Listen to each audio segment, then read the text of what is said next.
Hello दोस्तों।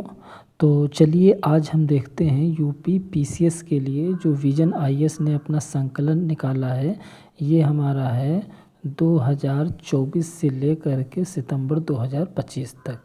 ठीक है, ये विजन का है, ये पत्रिका है उसकी पीसीएस एग्ज़ाम के लिए ख़ास करके। तो इसे हम आज देखते हैं। तो हम चलते हैं सीधे उस पेज पर जहाँ पर हमें पहली खबर मिलने वाली है। और ये हम आ गए आपका, यहाँ से स्टार्ट करते हैं। ये देखिए, तो आपकी इसमें पहली खबर लिखी हुई है कुंभ मेले से लेकर के। तो ये 2025 में जो कुंभ मेला आयोजन किया गया आपका प्रयागराज में। ठीक है, ये आपका 13 जनवरी से शायद स्टार्ट हुआ था। और ये 12 वर्षों में 4 बार, ये इतना आपको याद रखना है, 4 जगह जो लगाया जाता है, जिसमें आपका हरिद्वार, उज्जैन, नासिक और प्रयागराज। ठीक है, और हरिद्वार में जो लगता है वो गंगा नदी के किनारे, उज्जैन में क्षिप्रा नदी के किनारे और नासिक में गोदावरी नदी के किनारे और प्रयागराज में संगम है गंगा का, यमुना का और एक अदृश्य पौराणिक सरस्वती नदी मानी जाती है। इन 4 चीज़ों, तो इसमें से एक ये पॉइंट आप याद रखिएगा। दूसरा इसमें इम्पॉर्टेंट है कि 2017 में यूनेस्को की अमूर्त सांस्कृतिक विरासत सूची में शामिल किया गया, क्योंकि ये 12 वर्षों में 4 बार किया जाता है, यानी प्रत्येक 3 साल के गैप पर। अब ये तो महाकुंभ था जो 144 साल बाद आया था, लेकिन जो कुंभ का मेला लगता है वो 12 वर्षों में आपका आयोजन होता है। जैसे 3 साल पे इस पे ये 3-4 हो गया, यानी कि 3-3 साल पर इसको गैप लगता है। तो 2025 अगला लगेगा आपका उज्जैन में। और इसमें और एक चीज़ याद रखना कि जो चीनी यात्री था एक ह्वेनसांग, इसने कुंभ मेले को सबसे पहले उल्लेख किया था। ह्वेनसांग ने कुंभ मेले का सबसे पहले उल्लेख किया था। और ये कब आया था? ह्वेनसांग आया था 7वीं शताब्दी में हर्षवर्धन के शासनकाल में। ये भी आपको याद रखना है। हर्षवर्धन किसके काल में आया? हर्षवर्धन के काल में आया आपका कौन? ह्वेनसांग। कौन सी शताब्दी में आया था ये? तो ये आया था आपका 7वीं शताब्दी में। ठीक है, 7वीं शताब्दी आप याद रखिएगा। और आदि शंकराचार्य जो कि 9वीं शताब्दी में थे, कुंभ मेले का वर्तमान स्वरूप इन्होंने ही दिया था। अगली खबर चलते हैं सूर्य मंदिर, जो कि कोणार्क यानी कि उड़ीसा में स्थित है। कहाँ पर है ये? उड़ीसा में स्थित है। और जो इसकी स्थापत्य कला है, ठीक है, कलिंग मंदिर स्थापत्य कला याद रखिएगा, कलिंग मंदिर स्थापत्य है इसकी। और इसको यूनेस्को की विश्व धरोहर स्थल के रूप में भी मान्यता प्राप्त है। इसके निर्माणकर्ता याद रखिएगा नरसिंह देव प्रथम है, जो 1238 से 1264 तक इसका निर्माण, जो गंग वंश के थे। ये भी याद रखिए आपका, ये गंग वंश के राजा नरसिंह देव प्रथम ने सूर्य मंदिर, जो कि कोणार्क का सूर्य मंदिर है, उड़ीसा में पड़ता है, उसका निर्माण कराया था। और इसकी जो शैली है वह कलिंग शैली है, ये याद रखिएगा। और सूर्य के रथ का प्रतीक इसमें है, जिसमें क्या है कि 24 जटिल नक्काशीदार पहिए और 7 अश्व दर्शाए गए हैं। अगर आपको इसकी पीडीएफ चाहिए तो आप विजन आईएएस पर ही चले जाइए, वहाँ पर ये फ्री अवेलेबल है ये पीडीएफ, और वहाँ से आप पढ़ सकते हैं इसको। अगला हम देखते हैं राखी गढ़ी, जो कि काफ़ी इम्पोर्टेंट है। राखी गढ़ी में क्या हमको याद रखना है? सबसे मेन चीज़ें याद रखनी है। आप एक चीज़ याद रखिए, राखी गढ़ी में क्या है कि परिपक्व हड़प्पा चरण के सटीक इंजीनियरिंग मिट्टी स्टेडियम बाजार की खोज की है। यहाँ पर पुरातत्वविदों ने कुछ खोज की है अभी, एक स्टेडियम और एक बाजार की। ठीक है, स्टेडियम आप जानते हैं क्या होता है। और एक चीज़ ये याद रखिएगा आप, यह सबसे बड़े और सबसे पुराने ज्ञात हड़प्पा स्थलों में से एक है। हरियाणा के हिसार ज़िले में पड़ता है और घग्गर हाकरा नदी का नाम जरूर याद रखिए, घग्गर हाकरा नदी के मैदान में स्थित है। और यह उस स्थल के रूप में भी प्रसिद्ध है जहां से हड़प्पा युग का एकमात्र डीएनए साक्ष्य प्राप्त हुआ है। ये जरूर याद रखिएगा, एकमात्र डीएनए साक्ष्य यहाँ से हमको मिला हुआ है। अगली खबर हम देखते हैं क्या है, वैश्विक रूप से महत्वपूर्ण कृषि विरासत प्रणालियाँ। तो कौन सी कृषि, यहाँ से क्वेश्चन आता है। जैसे जो कृषि विरासत प्रणालियां हैं, एक केरल के कुट्टूनाड में पुंचा। पुंचा क्या है? धान की खेती के समक्ष, ये धान की खेती है पुंचा जिसको बोलते हैं। ठीक है, ये चर्चा में इसलिए रही कि यहाँ पे लवणता का स्तर बढ़ा और धान की खेती के समक्ष गंभीर खतरा उत्पन्न हो गया, इसलिए आप याद रखिए कुट्टूनाड। यह कहाँ पर? ये केरल में है। आगे बढ़ते हैं हम। ठीक है, और इसी कुट्टूनाड आर्द्र भूमि कृषि प्रणाली के बारे में हम एक बात याद रखते हैं कि यह वैश्विक रूप से महत्वपूर्ण कृषि प्रणाली है। ठीक है, और धान की खेती समुद्र तल के नीचे लवणीय जल में डेल्टाई दलदलों सुखाकर प्राप्त की गई भूमि पर की जाती है। आगे बढ़ते हैं इसमें। ठीक है, अगला हम चलते हैं 12 नंबर पे। यहाँ से हो गया था आपका। याद रखिएगा कि भारत में जो ये GIAHS यानी कि कृषि प्रणाली अभी जो हम पढ़ रहे थे वो 3 मुख्य हैं। कौन कौन सी हैं? ये तीनों मुख्य हैं। कश्मीर की केसर विरासत है, उड़ीसा की कोरापुट उड़ीसा की, और केरल की कुट्टूनाड आर्द्र भूमि प्रणाली इसके अंतर्गत आता है। इसको नामित कौन करता है? खाद्य एवं कृषि संगठन के द्वारा। ठीक है, हड़प्पा सभ्यता की खोज के 100 वर्ष पूरे हो गए। हड़प्पा सभ्यता की खोज के 100 वर्ष जब कंप्लीट हुए थे, तो इसको देख लेते हैं। ये आपका है कि ASI यानी कि भारतीय पुरातत्व सर्वेक्षण के जो तत्कालीन निदेशक थे जॉन मार्शल 20 सितंबर 1924 को ये घोषणा की थी कि सिंधु घाटी सभ्यता की खोज की। ठीक है, उस समय महानिदेशक कौन थे? John Marshall.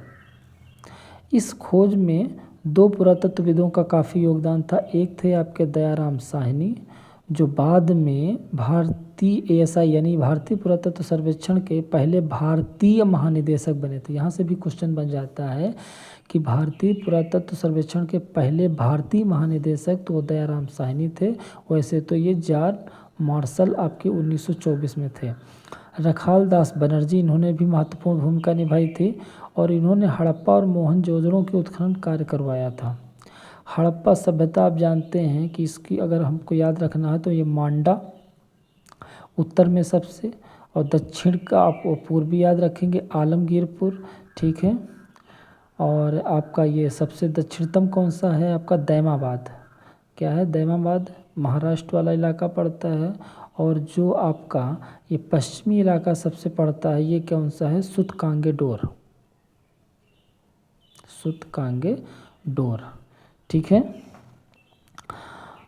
ये इसकी सीमाएं आप याद रखिएगा।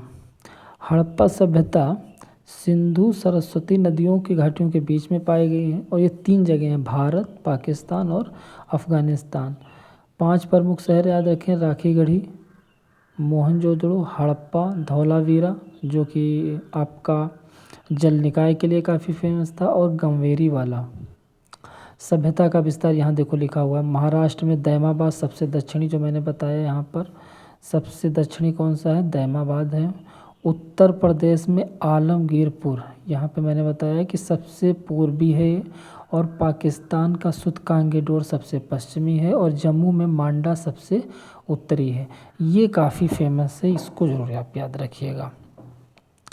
ठीक है, इस चीज़ को आपको याद रखना है कि इसकी सीमाएं कौन कौन सी हैं। अगला हम बढ़ते हैं।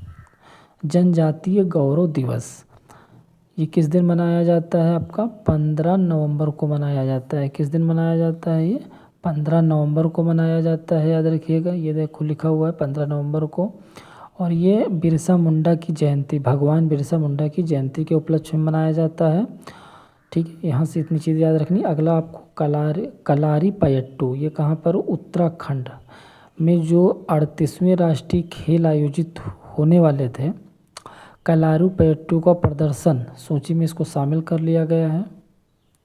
और प्रतियोगिता वर्ग से हटा दिया गया है। यानी उत्तराखंड में आयोजित होने वाले 38वें राष्ट्रीय खेलों में कलारीपयट्टू को प्रदर्शन कार्यक्रमों की सूची में शामिल किया गया है और प्रतियोगिता वर्ग से हटा दिया गया है। इसका प्रदर्शन किया जाए। ये केरल में विकसित हुआ, कहाँ का है आपका कलारीपयट्टू, केरल का, और सबसे प्राचीन मार्शल परंपराओं में से एक है। संगम काल से इसका इतिहास जुड़ा हुआ है। ठीक है, इतनी चीज़ें आप याद रखें। कलारीपयट्टू है कहाँ का, केरल का, और इसका कहाँ से, संगम काल, और अब की बार ये प्रदर्शन कार्यक्रमों में शामिल किया गया है, प्रतियोगिता में नहीं। संथाल विद्रोह देख लेते हैं। संथाल विद्रोह आपका झारखंड उच्च न्यायालय ने संथाल विद्रोह के बाद गठित संथाल परगना में घुसपैठ की स्थिति की जांच के लिए तथ्य खोजी समिति का गठन किया है। मेन चीज़ याद रखिएगा, संथाल विद्रोह जो 1856 के बारे में कब हुआ था, बस यही याद रखिएगा। कहाँ हुआ था, तो आपको ये भी याद रखना है कि ये कहाँ पर हुआ था। जो संथाल थे ने अंग्रेज़ों, जिनको दीकू कहा जाता था, नहीं बाहरी लोग, उनको ये संज्ञा दिया था। ठीक है, और ये कैसे शुरू हुआ था, यह भारत में ब्रिटिश औपनिवेशिक शासन के विरुद्ध था। जन विद्रोह कॉर्नवालिस द्वारा जब स्थायी बंदोबस्त को 1793 में लागू किया गया तो इसको एक मेन कारण माना गया था। ठीक है, संथालों की वीरभूमि और मानभूमि, जो कि बंगाल में पड़ता है, मानभूमि से विस्थापित होना पड़ा तथा जमींदारों अंग्रेजों को शोषण का सामना करना पड़ा था।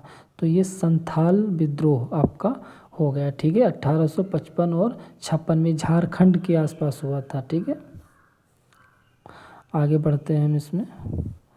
तो अगला देख लेते हैं आपका कूका विद्रोह। और हाँ, ये संथाल विद्रोह जब आप देखेंगे तो इसमें एक चीज़ और याद रखेंगे, झारखंड में, ठीक है, मैंने बताया झारखंड में हुआ था। हुल दिवस, क्या नाम है इसका, हुल दिवस।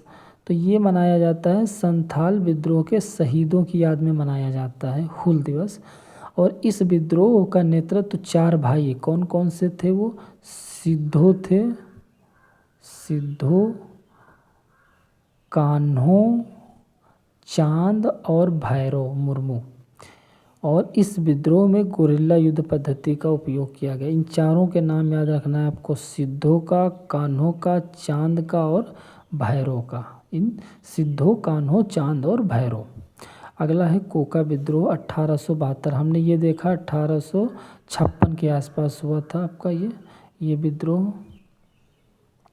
ठीक है, और आगे देख लेते हैं कोका विद्रोह। तो कोका विद्रोह कब हुआ है, तो ये 1872 में हुआ। यानी संथाल विद्रोह पहले हुआ, उसके बाद ये हुआ। कभी कभी ये आपका लगाने के लिए आ जाता, क्रोनोलॉजिकल में आता है, ज़्यादातर तो यही आता है। ठीक है, क्रोनोलॉजिकल लगाने के लिए आपका।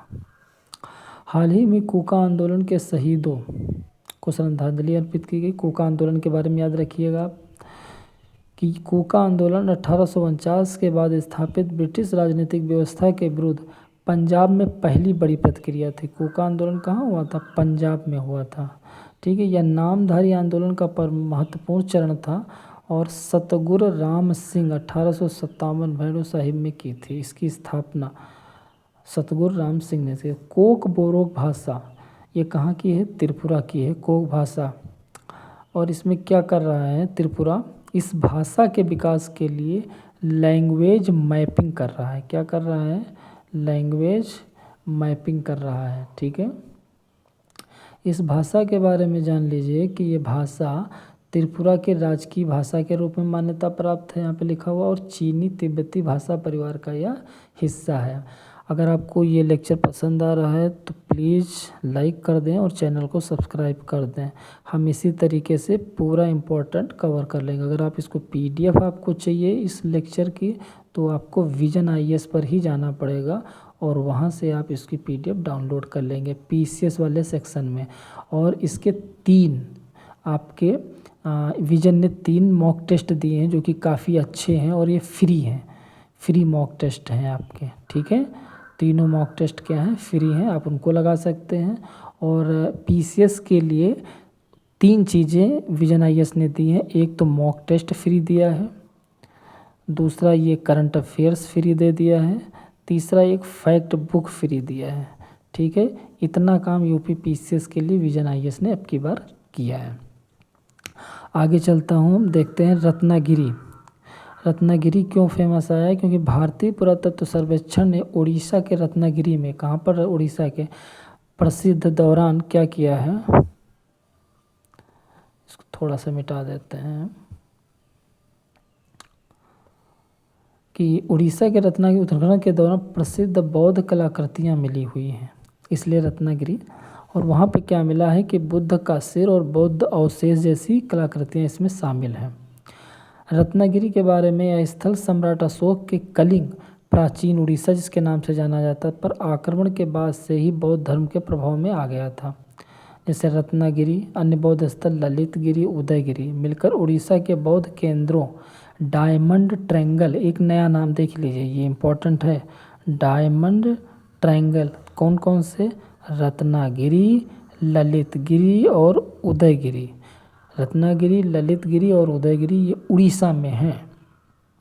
कहाँ पर है ये? उड़ीसा में है, और वहाँ पर ये डायमंड ट्रायंगल बनाते हैं, और यह क्या, बौद्ध केंद्र हैं। ठीक है, अंतर्राष्ट्रीय योग दिवस हम देखते हैं अब की बार जो मनाया गया, तो ये 11वां था। कौन सा था?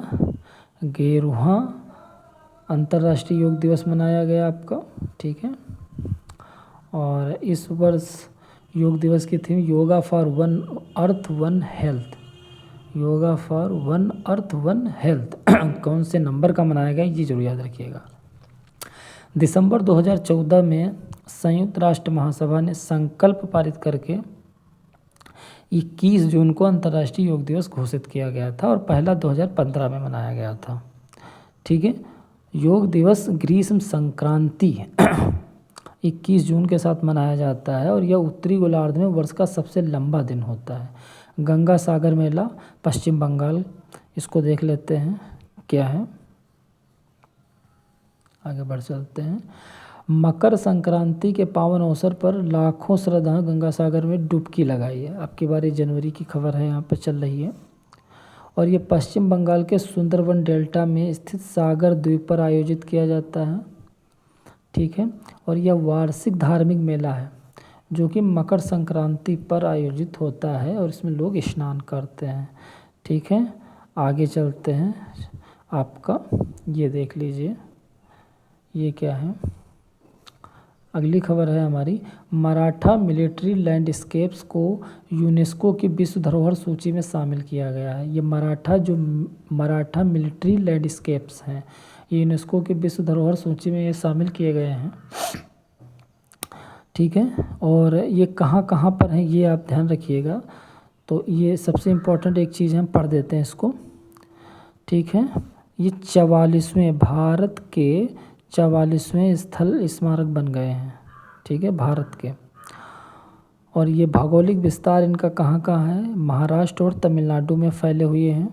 ठीक है, कौन कौन से इसमें चयनित किले कौन कौन से आए हैं, क्योंकि मराठा के जो मिलिट्री लैंडस्केप्स हैं, जो किले हैं, उनकी बात की जा रही, जैसे तमिलनाडु में जिंजी किला, महाराष्ट्र में सालहेर, शिवनेरी, लोहगढ़, खंडेरी, रायगढ़, राजगढ़, प्रतापगढ़, स्वर्णदुर्ग, पन्हाला, विजयदुर्ग और सिंधुदुर्ग शामिल हैं। ये कहाँ है? महाराष्ट्र। याद नहीं रखना, एक बार पढ़ लीजिए बस।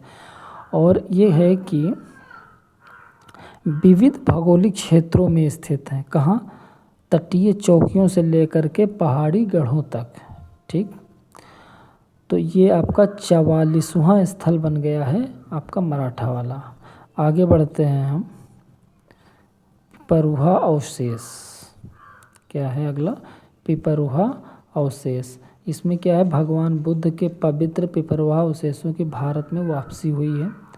पिपरुहा अवशेषों के बारे में जान लेते हैं। खोज 1898 में British civil engineer William Claxton Pempe याद रखिएगा द्वारा पिपरुहा, जो कि सिद्धार्थ नगर, जिसका प्राचीन नाम कपिलवस्तु है, उत्तर प्रदेश में की गई।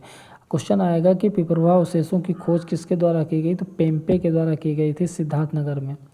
और ये अवशेष भगवान बुद्ध के पार्थिव शरीर के अवशेषों से संबंधित हैं। विशेषताएं क्या हैं? हड्डियों के टुकड़े, सोप स्टोन, क्रिस्टल के ताबूत, बलुआ पत्थर और स्वर्णाभूषण आदि इसमें शामिल हैं।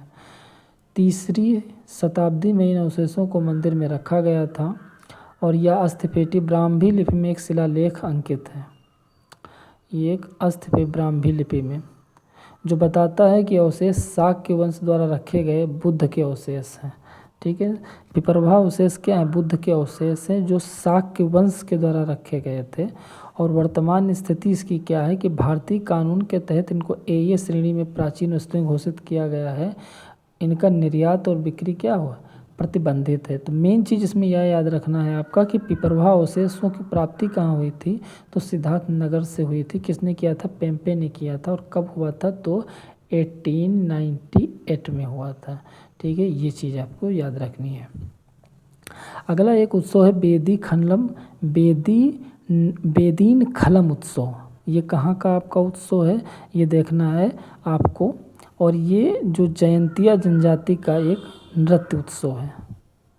क्या है? देखिए, ये मेघालय में पवित्र, कहाँ का है? ये मेघालय का है। पवित्र बेदिन खलम उत्सव मनाया गया। और वहाँ पर एक जनजाति है पनार, जिसे जयंतिया कहते हैं, और इसी का ये नृत्य उत्सव है। प्रत्येक वर्ष जुलाई में फसल बुआई के बाद मनाया जाता है। ठीक है, शाब्दिक अर्थ क्या होता है बेदीन खलम का? महामारी को दूर भगाना। शाब्दिक अर्थ क्या है? महामारी को दूर भगाना। आत्मिक शुद्धिकरण समुदाय द्वारा चुनौतियों से निपटने की क्षमता का प्रतीक है। बेदीन खलम उत्सव ये है कहाँ का? मेघालय का है। आपका ये याद रखना है कि ये उत्सव कहाँ का है? ये मेघालय का उत्सव है। नुआखाई पर्व ये कहाँ का है आपका? नुआखाई पर्व, जिसे हम नौवान भी कहते हैं, तो ये पश्चिमी उड़ीसा में मनाया जाता है। ठीक है, और इसकी शुरुआत पटना के राजा रमई देव ने की थी। नुआखाई पर्व की शुरुआत पटना के राजा रमई देव ने की थी 1355 से 1380 ईस्वी के बीच। ठीक है, आगे बढ़ते हैं कि हड़प्पाई स्थल राखीगढ़ी में 5000 वर्ष पुरानी जल प्रबंधन तकनीक, सबसे इम्पोर्टेंट यही है कि जल प्रबंधन तकनीक सबसे उत्कृष्ट राखीगढ़ी से प्राप्त हुई है। ठीक है, ये राखीगढ़ी स्थल से प्राप्त हुई है। आप ये याद रखिएगा, जल भंडारण क्षेत्र। ठीक है, बाकी इसमें से और कुछ ज़्यादा याद रखने की ज़रूरत नहीं है। आगे बढ़ते हैं, अब चलते हैं यहाँ पर झुमाइर नृत्य। कौन सा नृत्य है? झुमाइर नृत्य। तो झुमाइर नृत्य, आप ये इसको एक सेकेंड, झुमाइर नृत्य भारत के जो असम राज्य है, असम के गुवाहाटी में मनाया जाता है। और ये झुमाइर बिंदाई मेगा जो 2025 में शामिल हुई है। झुमाइर नृत्य, यह उत्सव असम के चाय उद्योग की 2वीं वर्षगांठ का प्रतीक है। इसके नृत्य के बारे में जान लेते हैं। यह एक लोक नृत्य है और चाय उत्पादक जनजाति आदिवासी इसको मनाते हैं। अगला है ठोकरा कलाकृति। भारतीय प्रधानमंत्री ने फ्रांसीसी राष्ट्रपति को कलाकृतियाँ उपहार में भेंट की हैं, इसलिए ये चर्चा में आ गई। इसमें क्या है कि इसका इतिहास छत्तीसगढ़, झारखंड और पश्चिम बंगाल और उड़ीसा से जुड़ा हुआ है। ढोकरा डामर जनजातियों से भी जुड़ा हुआ है। और ये है क्या? मध्य भारत की, ये इतने यहाँ से याद रखिए, मध्य भारत की पारंपरिक धातु कला की कारीगरी है। ठीक है, ये वहाँ के कारीगर हैं। इस धातु की ढलाई में लुप्त मोम विधि अथवा सायर प्रयोग का उपयोग किया जाता है। ढोकरा कलाकृति किस लिए फेमस हुई कि भारतीय प्रधानमंत्री ने फ्रांसीसी राष्ट्रपति को ये उपहार भेंट दिया था। ठीक है, आगे चलते हैं। दशावतार थिएटर। दशावतार थिएटर के बारे में जान लेते हैं, ये क्या है। तो इसकी लोकप्रियता ये जान लीजिए कि महाराष्ट्र के जो दक्षिणी क्षेत्र है, सिंधुदुर्ग जिले और गोवा के उत्तरी गोवा जिले में दशावतार थिएटर है, महाराष्ट्र में ज़्यादा फेमस है। तो ये इसकी विशेषताएं क्या हैं कि ये रंग बिरंगे मेकअप करते हैं, वेशभूषा पहनते हैं। ठीक है, तो यहाँ से यही याद रखना है आपको कि ये महाराष्ट्र के दशावतार थिएटर का प्रदर्शन हुआ। अंतर्राष्ट्रीय मातृभाषा दिवस जो कि 21 फरवरी को मनाया जाता है, इसकी अब की बार 25वीं वर्षगांठ मनाई गई। ठीक है, और यह दिवस सन 2000 से प्रत्येक वर्ष 21 फरवरी को मनाया जाता है। अंतर्राष्ट्रीय मातृभाषा दिवस मनाने का विचार बांग्लादेश की पहल है और 1999 में यूनेस्को का जो महासम्मेलन हुआ था उसमें इसको अनुमोदन प्राप्त हुआ था। नगोबा जात्रा, ये काफ़ी इम्पोर्टेंट है हमारा कि नगोबा जात्रा कहाँ का है ये। तो नगोबा जात्रा तेलंगाना, याद रखिएगा, तेलंगाना का एक आपका उत्सव है। तो ये आदिलाबाद ज़िले, तेलंगाना के आदिलाबाद ज़िले में मेसराम कबीले के आदिवासी गोंड के एक पवित्र तीर्थ आयोजन नगोबा यात्रा की शुरुआत हुई है। ठीक है, अगला हम पढ़ते हैं रामायण महोत्सव, ये उत्तराखंड में मनाया जाता है। आगे बढ़ते हैं हम, इसको देख लेते हैं। त्रिशूर पूरम उत्सव, ये कहाँ का है, केरल का है। इतना याद रखिएगा कि ये केरल का है और वड्डाकुनाथन मंदिर में इसको आयोजन संपन्न हुआ। अगला देख लेते हैं तिरुकुरल, तो तिरुकुलर क्या है, ठीक है, इसके लेखक है तिरुवल्लुवर। कौन है, तिरुवल्लुवर। ठीक है, इसमें दोहा जिनको कुरालों का संग्रह 1330 और तिरुकुलर 3 पाठ 3 प्रमुख खंडों में विभाजित है, ये आपको याद रखना है। तिरुकुलर के लेखक तिरुवल्लुवर हैं। अगला है पुष्कर कुंभ और सरस्वती पुष्करालू, ये मेला है, ये कहाँ है, जो पुष्कर कुंभ जो है उत्तराखंड में मनाया जाता है, ये पुष्कर कुंभ, और सरस्वती पुरस्कारू ये तेलंगाना में मनाया जाता है। ठीक है, और ये दोनों उत्सव 12 वर्षों के अंतराल पर आयोजित किए जाते हैं। इसको देख लेते हैं थोड़ा सा डिटेल में कि जो पुष्कर कुंभ है जो उत्तराखंड में मनाया जाता है, इसका आयोजन प्रत्येक 12 वर्ष के पश्चात होता है जब बृहस्पति ग्रह मिथुन में प्रवेश करता है। और बस इतना याद रखिए, पुष्कर उत्तराखंड हो गया। उत्तराखंड के माड़ा गांव में अलकनंदा और सरस्वती नदियों का संगम जो केशव प्रयाग, एक अलग प्रयाग, 5 प्रयाग से अलग प्रयाग है, ये बहुत सारे प्रयाग, केशव प्रयाग, जहाँ पर अलकनंदा सरस्वती से मिलती है। तो यहाँ पर आप जो प्रयाग बनते हैं 5 प्रयाग, उनको अच्छे से पढ़ लीजिएगा। सरस्वती वाला जो आपका पुरस्कार तेलंगाना में मनाया जाता है, यह भूमिगत सरस्वती की उपासना के लिए मनाया जाता है तेलंगाना में। अगला है सिरियू लिली उत्सव, ये कहाँ पर है, ये मणिपुर में मनाया जाता है सिरी लिली उत्सव। और ये जो नागा समुदाय है आपका तांगखुल, वो मनाता है इसको। ठीक है, आगे चलते हैं। लकुंडी मंदिर, लकुंडी मंदिर ये कहाँ पर है, ये कर्नाटक में है। बस इतना याद रखिए, ये कर्नाटक में है। और अगर निर्माण पूछा जाए तो कल्याणी चालुक्य, जो पश्चिमी चालुक्य थे, उनके शासनकाल में हुआ। अगला है चरक और सुश्रुत के बारे में। तो भारत के जो उपराष्ट्रपति ने गोवा के राजभवन में स्थापित चरक और सुश्रुत मूर्तियाँ, क्वेश्चन आएगा कि चरक और सुश्रुत की मूर्तियों का अनावरण कहाँ किया गया, तो वह किया गया गोवा में। किसने किया, उपराष्ट्रपति जी ने किया। ठीक है, ये कुषाण साम्राज्य के राजवैद्य और शाही चिकित्सक थे चरक, और उन्हें चिकित्सा का जनक भी कहा जाता है। चरक संहिता की भी रचना हुई, चरक संहिता की भी रचना की थी। हिमालय की तलहटी में आयोजित एक आयुर्वेद सम्मेलन की। ठीक है, और सुश्रुत के बारे में भी यहाँ से पढ़ लीजिए कि प्लास्टिक सर्जरी का जनक माना जाता है सुश्रुत को, और चरक को माना जाता है चिकित्सा का जनक। ये चरक के बारे में है और ये सुश्रुत के बारे में है। मेरी सलाह रहेगी कि एक बार PDF को आप जरूर पढ़ें। ठीक है, अगला है विक्रमशिला विश्वविद्यालय। विक्रमशिला विश्वविद्यालय ये आपका, इसकी स्थापना देख लेते हैं कहाँ पर किसने की थी। तो ये पाल वंश के शासक धर्मपाल के द्वारा की गई थी। बस इतना याद रखिए कि विक्रमशिला विश्वविद्यालय की स्थापना पाल वंश के शासक धर्मपाल ने की थी। ये है कहाँ, बिहार। ठीक है, राजगीर के तलहटी में नालंदा विश्वविद्यालय की स्थापना के 1 दशक पश्चात, यानी कि सबसे पहले नालंदा विश्वविद्यालय की स्थापना हुई है और उसके 1 दशक यानी 10 साल के बाद लगभग आपके बिहार में एक दूसरा शिक्षा का केंद्र बना जिसे विक्रमशिला कहा जाता है। और इसकी स्थापना किसने कराई थी, पाल वंश के शासक धर्मपाल ने 8वीं से 9वीं शताब्दी में। और यह नालंदा के समकालीन में एक प्रमुख केंद्र के रूप में विकसित हो गया था। वज्रयान, तंत्रयान, बौद्ध धर्म का साथ साथ यहाँ पर अन्य शिक्षाएं भी धर्मीय दी जाते थे। पाल साम्राज्य के एक बौद्ध अंतिश दीपांकर के यहाँ अध्यक्ष थे।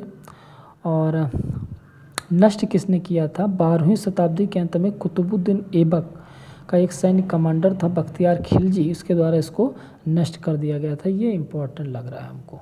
ठीक है, शहीद दिवस, शहीद दिवस पर क्या है कि अब भगत सिंह, राजगुरु और सुखदेव को क्या कर दी गई थी, 23 मार्च को फांसी दी गई थी, इसलिए 23 मार्च को हम शहीद दिवस मनाते हैं। भगत सिंह, राजगुरु और सुखदेव। 1931 में जॉन सॉन्डर्स की हत्या के आरोप में इनको फांसी दी गई थी। अगला है नवरोज। नवरोज त्यौहार, इसका मतलब क्या होता है, नया दिन। जो पारसी, नवरोज का फारसी भाषा में अर्थ होता है नया दिन, ठीक है। और मानवता की अमूर्त सांस्कृतिक विरासत की प्रतिनिधि सूची में अंकित किया गया है इस त्यौहार को, ठीक है, नवरोज। आगे बढ़ते हैं, आपका ये है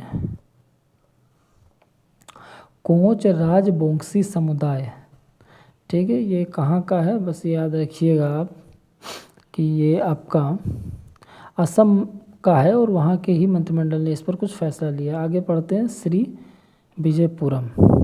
अंडमान और निकोबार द्वीप समूह की राजधानी पोर्ट ब्लेयर का नाम बदलकर श्री विजयपुरम कर दिया गया। ये काफ़ी इम्पोर्टेंट है आपका, ये आपका इम्पोर्टेंट है कि श्री विजयपुरम किसकी राजधानी, अंडमान निकोबार द्वीप समूह की पोर्ट ब्लेयर का नाम अब श्री विजयपुरम कर दिया गया है।